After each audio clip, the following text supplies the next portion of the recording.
Je recommence. Alors, voilà, c'est toujours embêtant de recommencer, mais bon, parce qu'on ne sait pas trop où on en était. Et je vais continuer dans le sujet de mes 2 premières vidéos sur, l'importance capitale du prépuce. Cette, idée complètement saugrenue, mais bon, dont on connaît la perversité collective. Qui est, la mutilation, du sexe, hein. Se mutiler, c'est volontairement et mutiler des enfants innocents, c'est terrible. Mais on peut parler de choses terribles sans qu'apparemment ça touche, vraiment les gens, alors qu'ils s'intéressent aux animaux et à juste titre, mais quand même c'est tellement, tellement secondaire. Les animaux, qui se font chier dans les cages, dans les cirques et de la corrida. Et la corrida, c'est quelque chose de magnifique. Il faudrait peut-être foutre la paix aux toréadors, c'est leur problème. Euh, et s'il y a des gens, moi j'aime la corrida, je trouve que ça fait partie de l'hormèse. L'hormèse, c'est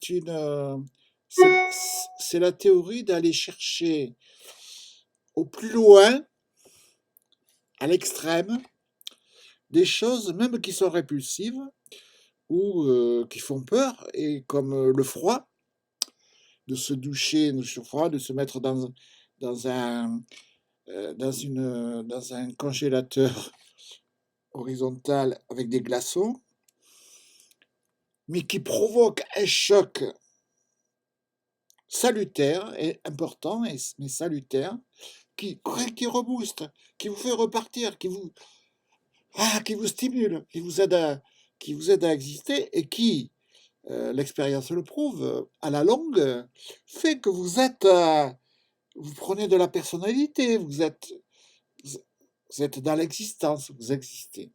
Je ne sais pas qu'est-ce qui se passe, je touche à rien et il y a des changements d'éclairage. Alors, tout d'un coup, je suis trop blanche, en surexpo, après moins.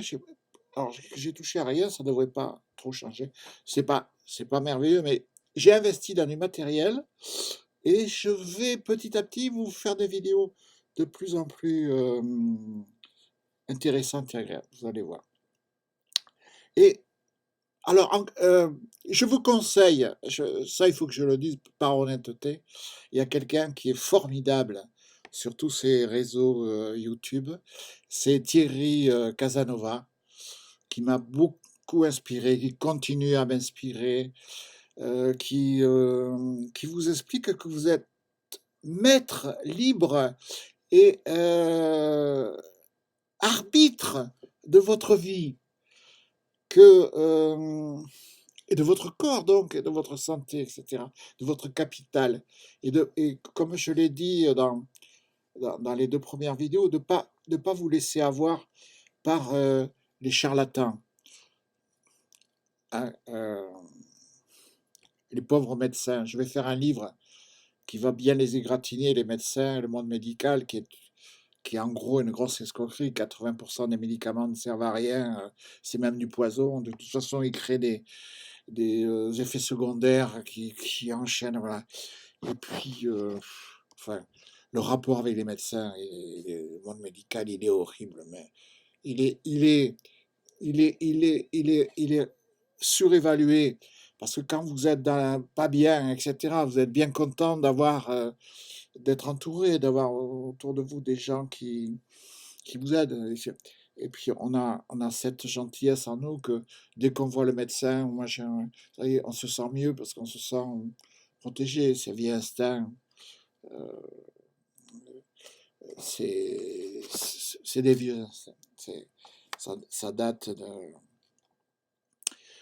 euh, oui, je voudrais, je sais pas, j'ai pas été assez clair, je m'en veux un peu. Je voudrais, en complément de mes vidéos sur l'importance du prépuce, par rapport à mon livre, les Prépuce, mon amour, euh, vous dire qu'en fait, nous n'avons nous avons plus que 5 sens, nous avons 9 sens. Je vais vous écrire, sous la vidéo, je vais vous écrire le résumé de cette histoire que j'ai sous les yeux. Je ne veux pas trop tricher, mais je l'ai sous les yeux pour éviter de trop m'écarter, parce que j'ai tendance à... C'est l'âge. J'ai tendance à partir dans tous les sens. Et puis, je suis extraverti, hein. Je suis un peu folle, alors... il faut excuser... il faut excuser mes excès, ma folie. Oui, c'est ce que j'explique dans l'effet mortel de la suppression du prépuce, qui est notre centre d'information de la totalité de notre comportement. Alors, les garçons, le prépuce, les filles, le clitoris, on est bien d'accord. C'est là que nous recevons, c'est là que nous recevons tout. C'est pas là. C'est pas... Oui, ça peut être à travers les yeux, le toucher, etc. Mais l'antenne, le centre de tout, le catalyseur de tout, le chef, c'est lui, c'est là. Hein. Quand on a peur, on débande. Quand on se sent bien, qu'on est cool, plus, on écoute de la musique, hop, il se développe. Et ouais, c'est c'est pas être obsédé sexuel, c'est que nous sommes des êtres sexuels, et c'est grâce à ça que nous naissons, que nos parents nous ont fabriqués et que nous nous reproduisons et que notre espèce perdure. Voilà, c'est grâce à ce sexe et à l'alchimie de la rencontre entre un homme et une femme et de-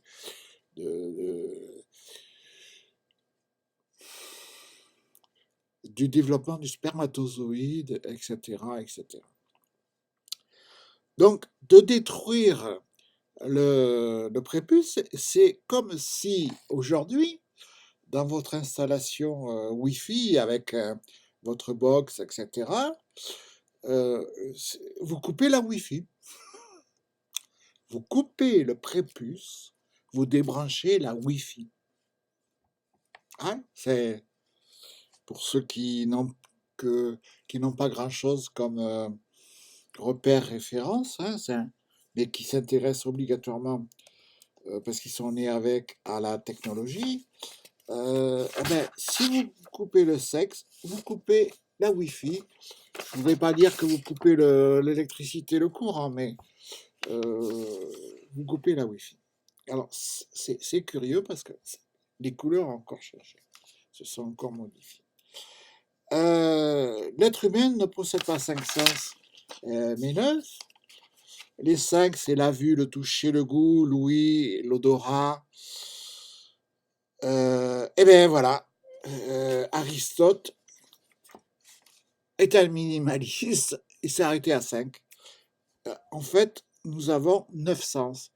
Mais ce n'est pas tout à fait 9 pour être honnête, c'est que nous avons effectivement 5 sens, mais nous avons 4 interférences entre ces sens qu'on pourrait, que nous allons oser le faire. Nous allons énumérer, citer nommément. Alors, ces 4 sens, ces 4 autres facultés, en fait, hein, pour bien comprendre à quel point le corps humain, il faut le respecter, parce qu'il ne faut pas tuer des gens, il ne faut pas les agresser, il ne faut pas faire tout ce que font tous ces gens qui ont des religions à, à vous couper si facilement. Moi, je vous remercie les Arabes, hein, et tous ces gens à la con, là. Je fais des cauchemars, moi, je rêve que je vais me faire couper la gorge, voilà, avec vos conneries.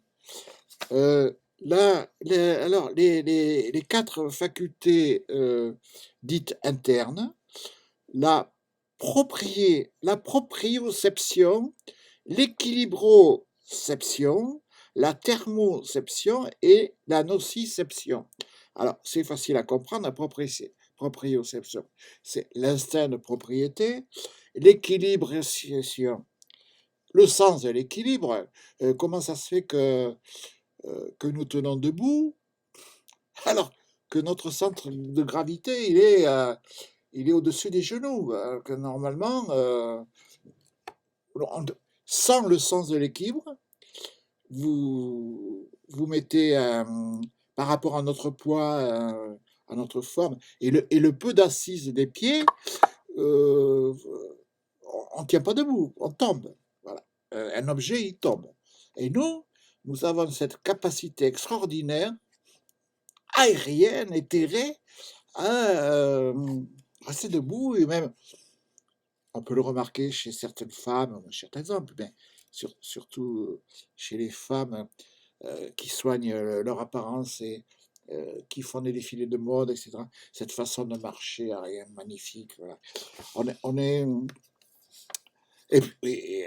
après, il y a les équilibristes, carrément, ou les sportifs, ou les gens qui font des numéros de cirque, etc. Cette capacité extraordinaire à créer un équilibre en dehors de nous. Hein. Il faut imaginer le nombre de calculs. Le cerveau est idiot, hein, c'est une machine à calculer.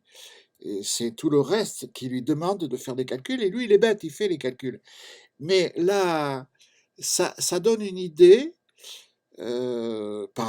D'ailleurs, on sait très bien qu'on personne au monde n'arrivera à fabriquer un ordinateur aussi perfectionné, aussi extraordinaire qu'un être humain.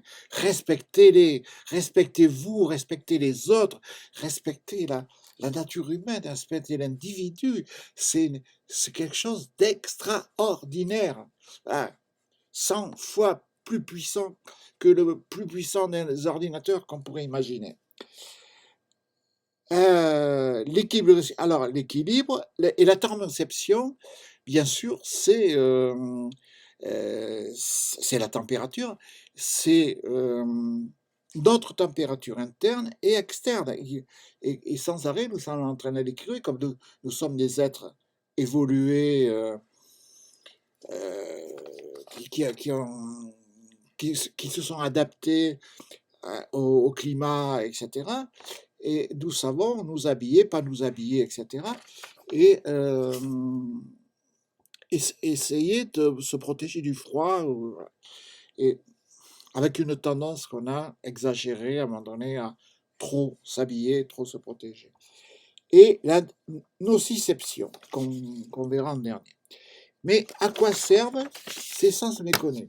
Ils permettent à notre organisme de fonctionner correctement en assurant les liaisons entre le système nerveux et le reste de notre corps. Tout est basé sur le nerveux. Le nerveux est alimenté, et alors ça Thierry Casanova l'explique 100 fois mieux que moi. Notre système nerveux est alimenté par euh, des calories.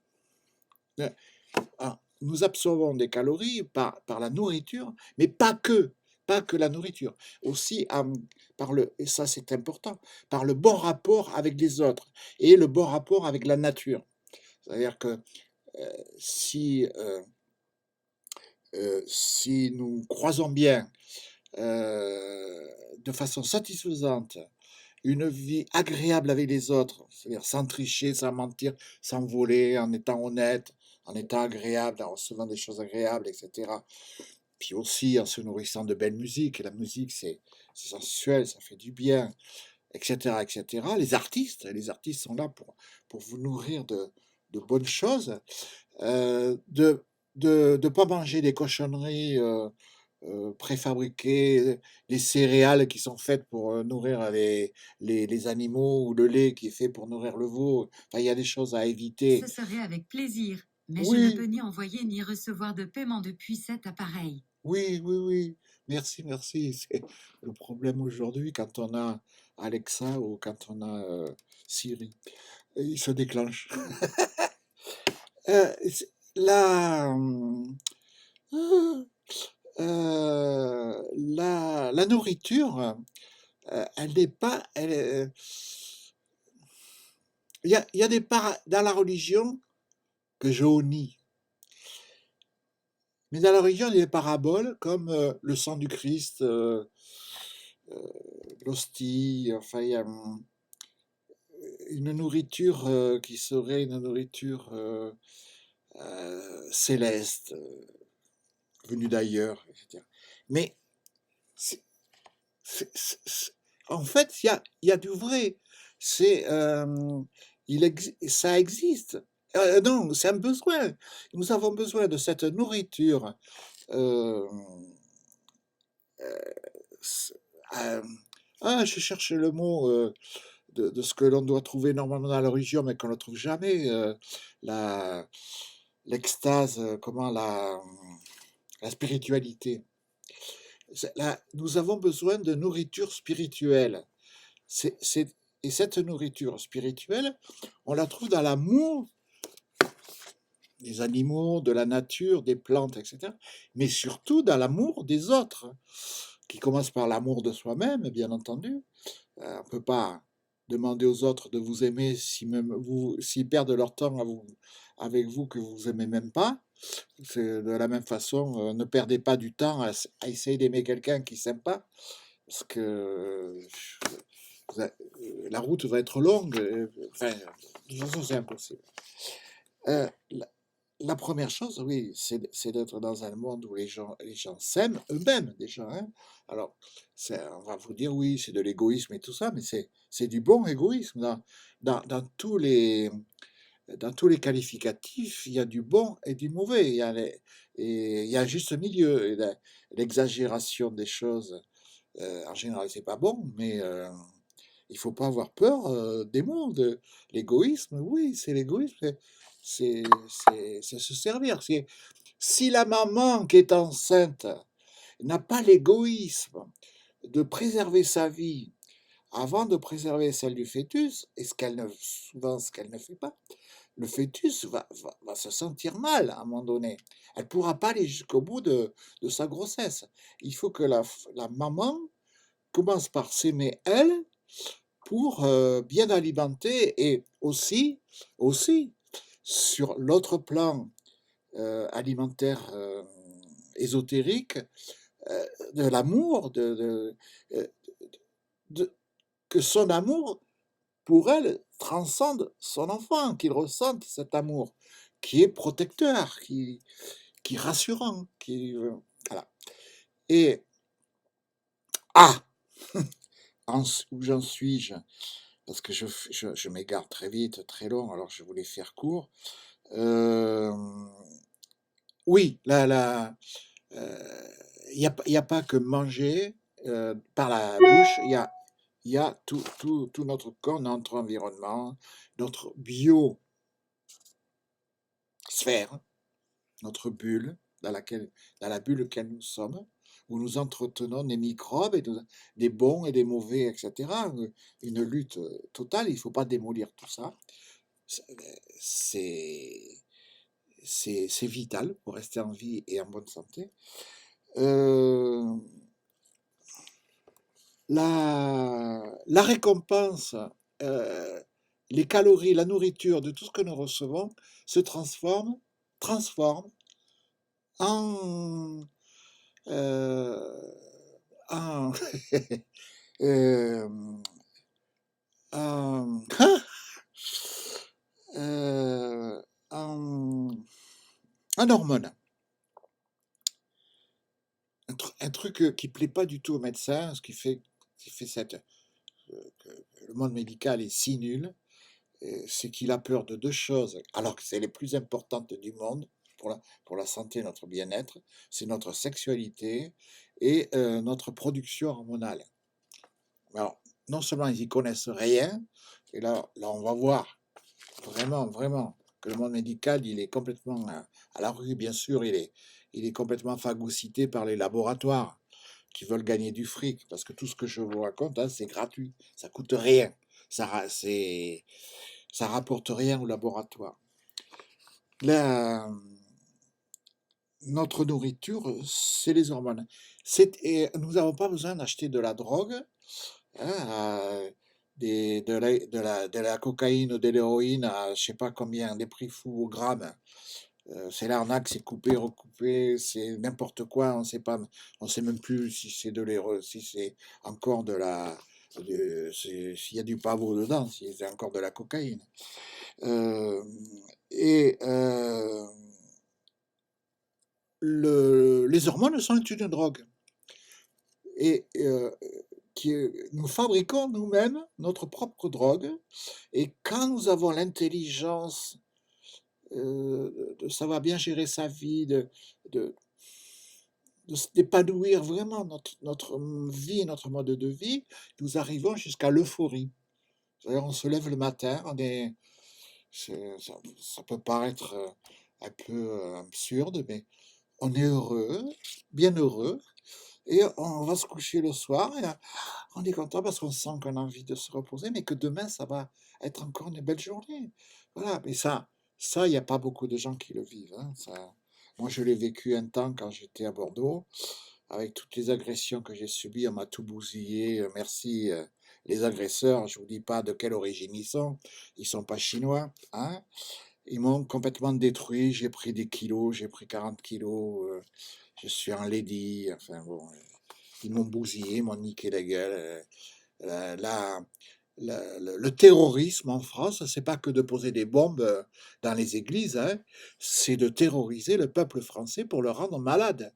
Il a le peuple français, avec tous ces enfoirés-là, il en est qu'il y a un Français sur 2 qui prend des antidépresseurs, tous les jours. Tous les jours, il se drogue à antidépresseurs. Alors que notre drogue naturelle, c'est celle d'être heureux et de fabriquer nous-mêmes, par notre organisme, des hormones qui font qu'on se sent bien. Et puis, en règle générale, la première chose d'ailleurs, la plus importante, c'est qu'elle entretient notre défense immunitaire, hein. C'est elle qui nous aide à rester en bonne santé. Les gens heureux, les gens qui pratiquent le sexe, je sais pas, un couple qui s'aime bien, qui est gai, et cetera, eh bien, il est jamais malade, hein. Même pas un rhume, il fait les cons, là et cette fabrication interne,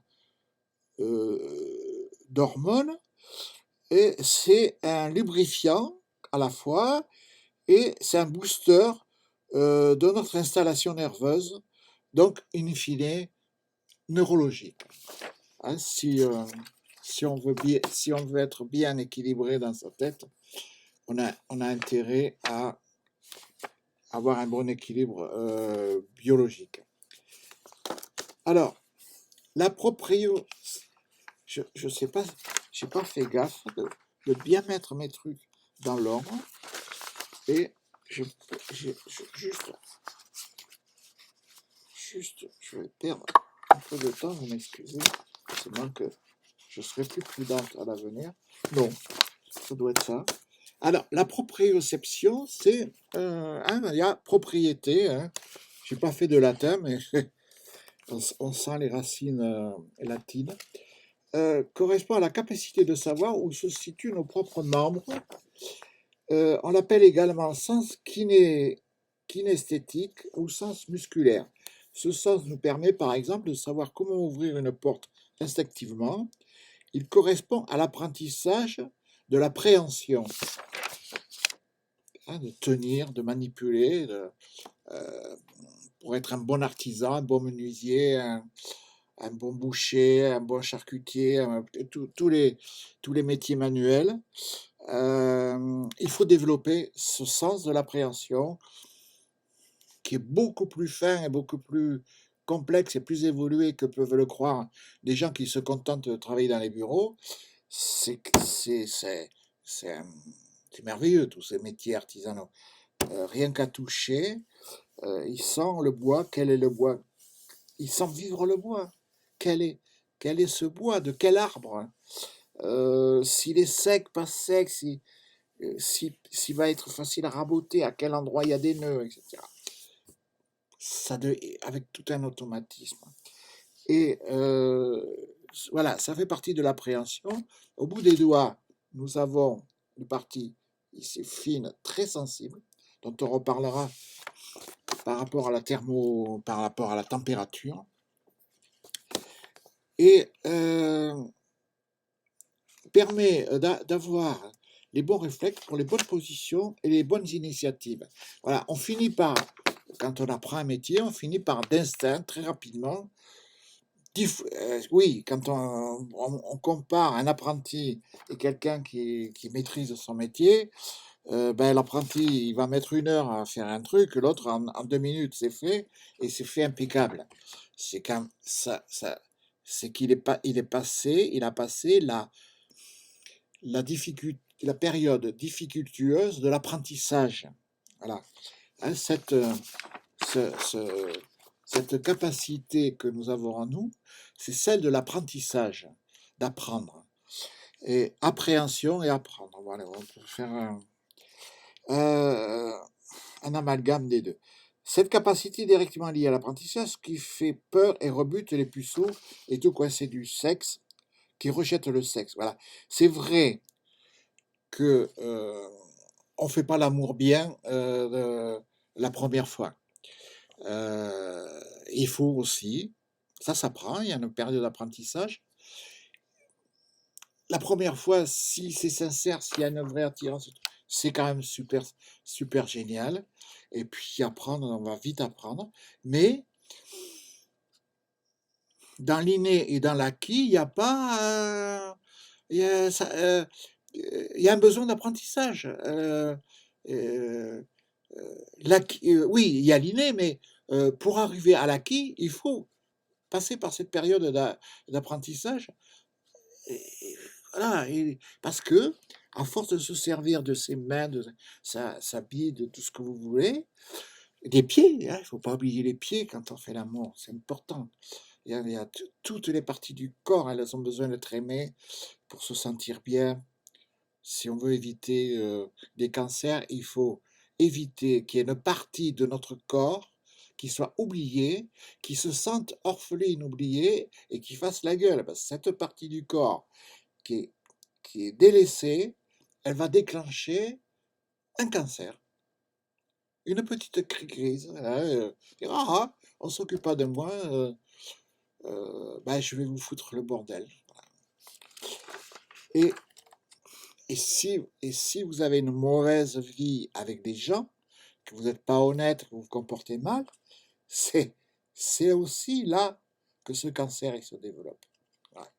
C'est là que vous vous mettez vous-même en faiblesse, en manque d'hormones protectrices, et du coup, ça laisse de la place à ce qu'on appelle le cancer, qui en fait existe en nous. On est cancéreux.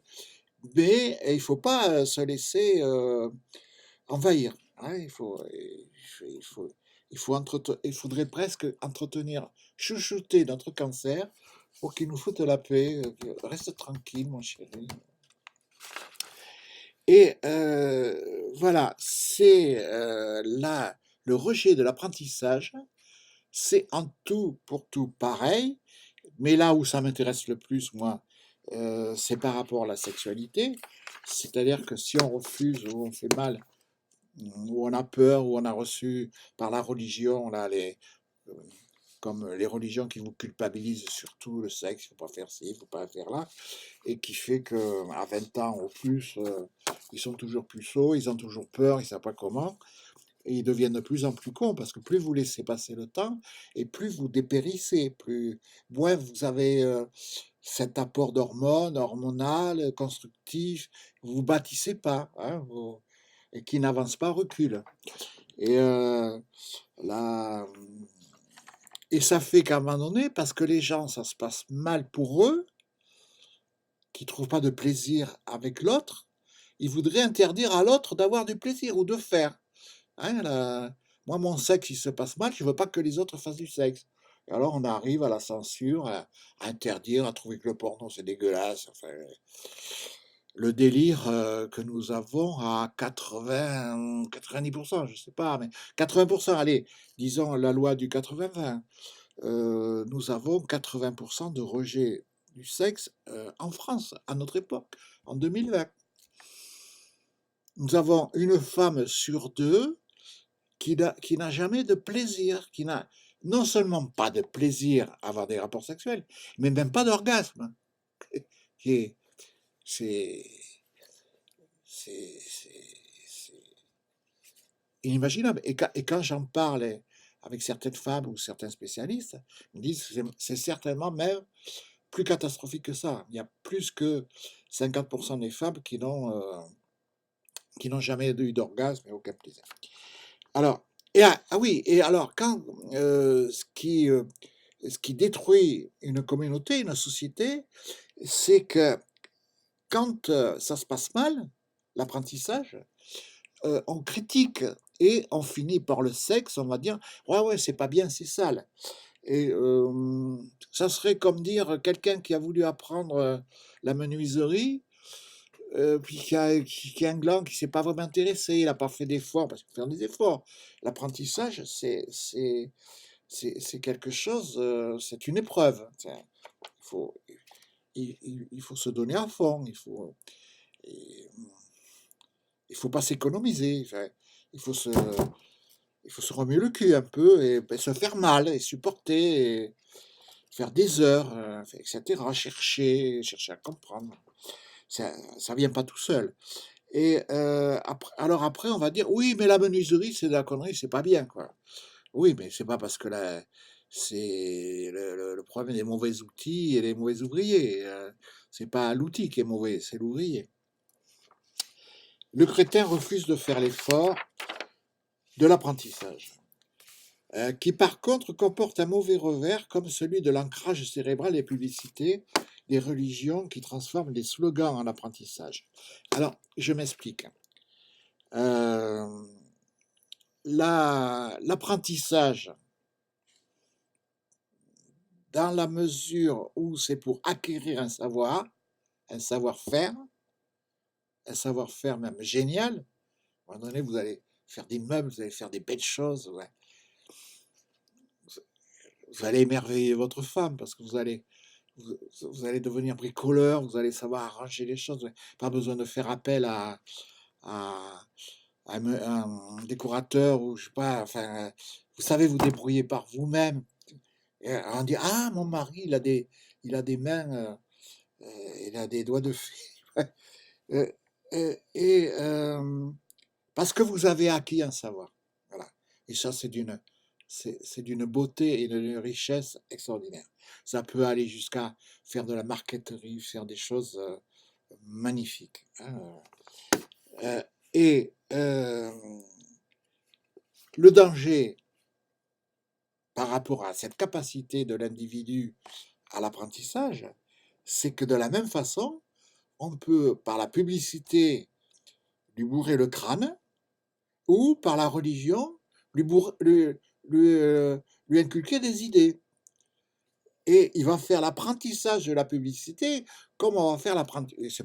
C'est le même truc, hein, la religion, c'est un truc de marketing, de publicité.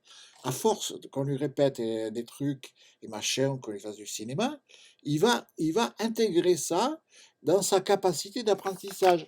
C'est-à-dire dans le, dans la, dans cette, cet organisation de la proprioception. Il s'approprie des publicités ou des idées à la con et il va finir par croire que ça vient de lui. Hein, Coca-Cola lui a dit ouais, ouais, c'est rafraîchissant, c'est vachement bon. Et il va finir par croire que c'est lui qui a découvert que Coca-Cola c'est frais, c'est très bon, alors que c'est dégueulasse. C'est vraiment le truc à éviter. C'est pas du tout fait pour l'organisme. C'est du poison. L'organisme n'a pas besoin de ça. Euh, donc, il y a toujours dans une médaille, il y a les deux côtés. On pourrait dire qu'il y a un côté sombre et un côté lumineux et un côté sombre. Le côté sombre de l'apprentissage, c'est de ne surtout pas apprendre les religions. Et c'est pour ça que c'est dégueulasse. Il y a des salles de Coran où on aligne des gamins et on leur fait apprendre le Coran par cœur toute la journée pendant. C'est inhumain, c'est pourri, de chez pourri. Mais à force, l'enfant, le peu de place qu'il a dans son cerveau, ben, il va émettre encore. Hein. On va lui dire il faut tuer les mécréants, il faut pas manger de porc, on peut lui raconter n'importe quoi. Il gobe et puis vous pouvez y aller, hein, ça marche. Hein. Tous ces cons là, ils y croient. Hein, et ils croient qu'il faut se couper la bite, qu'il faut faire Ramadan et tout. Ils y croient. Hein. Mais dur comme fer. Hein. C'est d'une connerie totale, mais ils y croient. Voilà. Et c'est pas. On leur a vendu du Coca-Cola. Et de la même façon on leur vend du Coca-Cola, on leur a vendu du Ramadan. Ou du pas manger de porc, et puis pire que ça. Hein, euh, pas avoir de chien, pas adopter d'enfants, rentrer dans les chiottes du pied droit, pas se torcher le cul avec la main droite parce que c'est la main qu'on mange. Enfin, merci les gauchers. Ouais. On oublie, ils oublient à chaque fois que tout le monde n'est pas comme ça et que que les règles ne sont pas applicables pour tout le monde. Hein. Et on en revient à Thierry Casanova. Thierry Casanova, c'est l'inverse. Il vous laisse libre par rapport à votre propre analyse, votre propre réflexion, à regarder si vous allez le faire de la main droite ou de la main gauche. Mais c'est vous qui allez le décider. Alors, contre un comportement mauvais, celui qui a j'appelle ça l'ancrage cérébral. C'est-à-dire qu'à un moment donné, c'est tellement imprimé dans le cerveau que pour l'enlever, je crois que là, il faut les tuer. le, le mec qui a des trucs pourris imprimés dans le cerveau, je sais pas si lavage de cerveau, si ça existe, dans le bon sens. L'ancrage cérébral et de la publicité, hein, on se fait avoir. Effectivement, il faudrait limiter les publicités tapageuses, tous ces 4 par 4 dans les rues, etc. Bon, à moins que, peut-être qu'aujourd'hui, les gens se sont habitués, sont vaccinés de tout ça, et peut-être que ça les influence moins, mais je n'en suis pas sûr. Voilà, les religions transforment les slogans en apprentissage. L'adepte finit par confondre bourrage de crâne avec plaisir d'apprendre. Oui, il y a quand même une sacrée différence entre accepter de se faire bourrer le crâne d'idées toutes faites, qui sont même pas les vôtres, et d'apprendre à faire quelque chose, et où là, ça va devenir votre art à vous, modulable, améliorable, peaufinable, qui est vous, qui vient de vous et qui sort de vous. Alors oui, alors dans le bourrage de crâne, il y a les meurtres au cri d'Allah au bar, hein, bien connu. Alors on dit mais qu'est-ce que c'est que ces gens-là? Ils sont pas normaux, ils sont détraqués, c'est des tarés. Ben oui, mais on fait tout pour en faire des tarés. Hein. Le bourrage de crâne, c'est pas pour faire un mec intelligent. Hein. Cette fonction très basique du cerveau permet. Ah oui, alors la, dans la dans l'appropriation, il y a aussi l'inventaire de tout de tous nos membres, de toutes les parties de notre corps, des yeux, du nez, des mains, des pieds, de tout. Inventaire des membres pour leur entretien et leur réparation. Et le drame du circoncis, c'est que le cerveau cherche, ah oui, le cerveau cherche à réparer le prépuce, irréparable, il est parti dans le couscous, en créant des conflits neurologiques liés à l'homéostasie. L'hémostasie, c'est un truc que l'on apprend avec Thierry Saint-Maison, c'est que sans médicaments, en ayant une vie saine, intelligente, etc., le corps notre meilleure pharmacie, c'est notre corps et ses réactions, et avec la stimulation des hormones, L'homéostasie, c'est par exemple quand on se coupe, ça cicatrise, hein. Oui, ça cicatrise, hein, c'est extraordinaire. Mais c'est pas un truc d'intelligence du cerveau, encore une fois, qui n'est qu'un disque dur, mais c'est que le cerveau sait qu'à cet endroit, ça ne doit pas être coupé, il faut que ça se referme. Donc ça veut dire que toute opération que vous allez faire sur votre corps, tout ce que vous allez modifier, n'est pas pris en compte par le cerveau. Le cerveau, il ne tient en compte que votre état d'origine, comment vous étiez à l'origine. Et lui, sa mission bête et bornée, c'est de vous remettre dans votre état d'origine.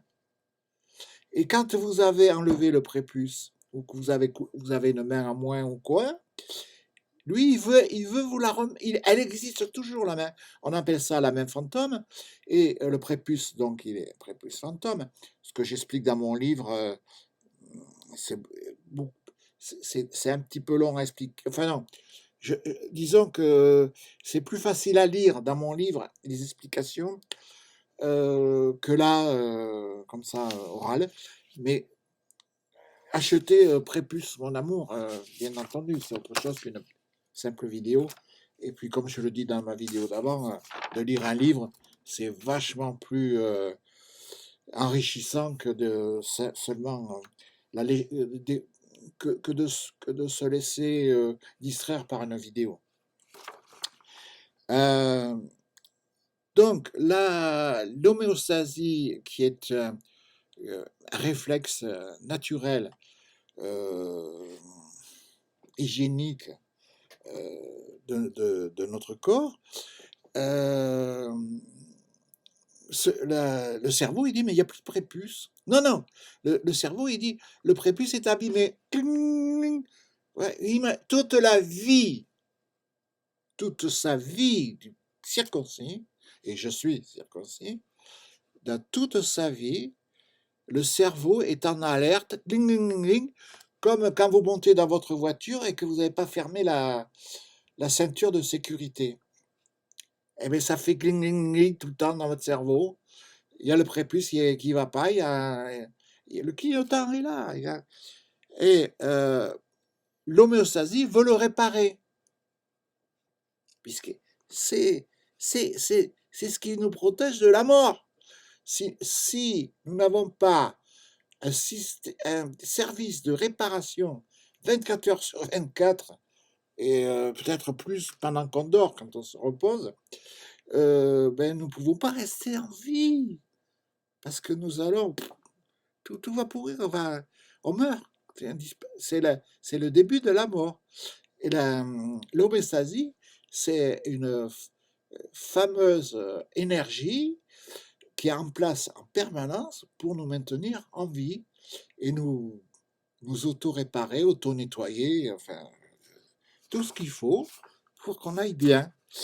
Et non seulement ça vous travaille le cerveau, ça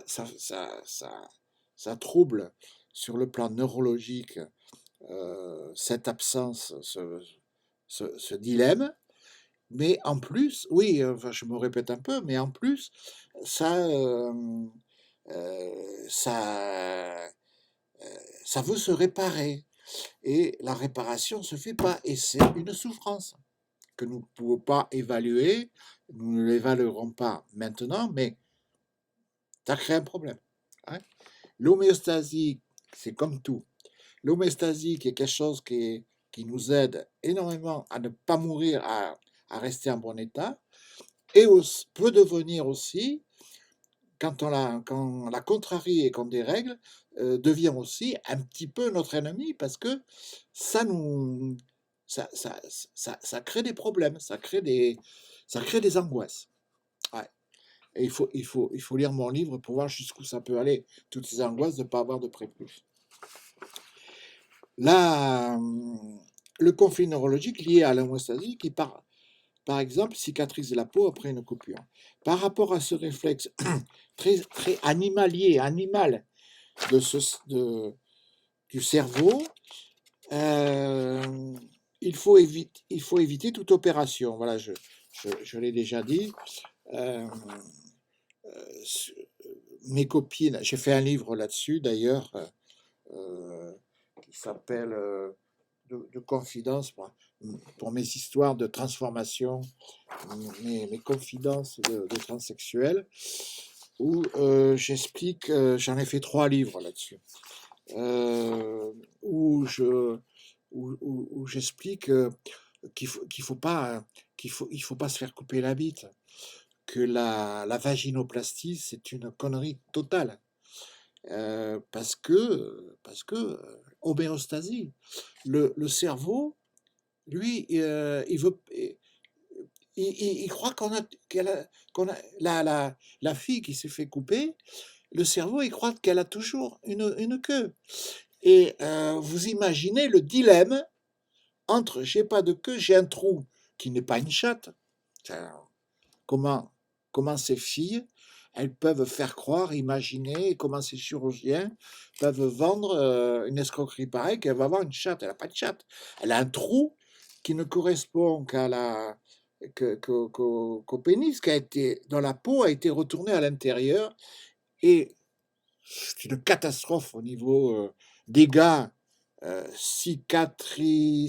cicatriciels. Oh là là, je me mets à bien parler. Euh, vous imaginez le travail, puissant travail que fait le cerveau au niveau de l'homéostasie pour essayer de réparer tout ça. Et alors, ça veut dire que effectivement le travail se fait, ça cicatrise, ça se referme, etc. Mais ça se referme.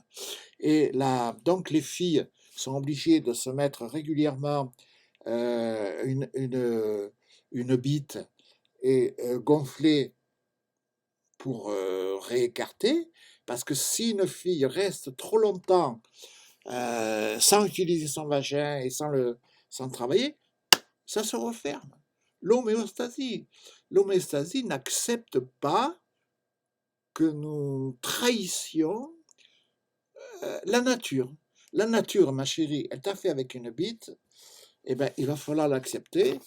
Et franchement, on vit mieux, 100 fois mieux en gardant sa bite qu'en se faisant mettre un trou bidon qui ne sert à rien, qui n'est pas fonctionnel et qui, comme je l'explique dans mon livre, pose 1000 problèmes.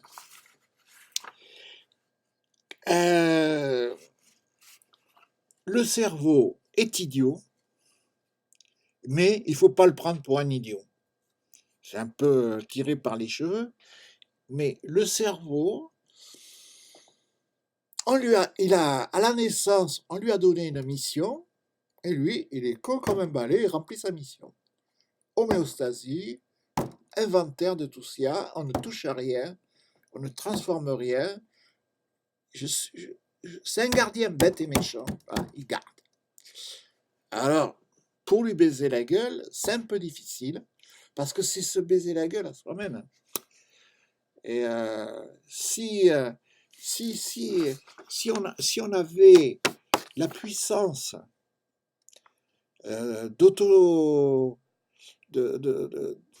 d'auto-persuasion, de dire au cerveau ne fais pas ci, ne fais pas là, tiens, tu vas me faire ci, tu vas me faire là. Par exemple, nous, avec les hommes, avec la barbe et tout, on pourrait dire à nos poils, là, dire arrêtez de nous faire chier, ne poussez plus, hein, on vous veut pas de poils. Hein, alors arrêtez de pousser. À quoi ça sert qu'on s'épile, etc. On vous veut pas. Mais non, mais le cerveau, lui, il écoute pas. Et lui, il a des poils à faire pousser, il les fait pousser. Ouais, bon. Euh, l'équilibroception, donc cette histoire d'équilibre dont j'ai parlé au début, qui est notre capacité à se maintenir en équilibre, debout. Hein, si on n'avait pas cette capacité, hop, on tombe. Et encore plus les gens qui dansent ou qui sortent encore plus du centre de gravité. On pourrait dire debout, bon, il y a la pression atmosphérique, comment la Je, ça m'échappe. Ah, c'est coupé.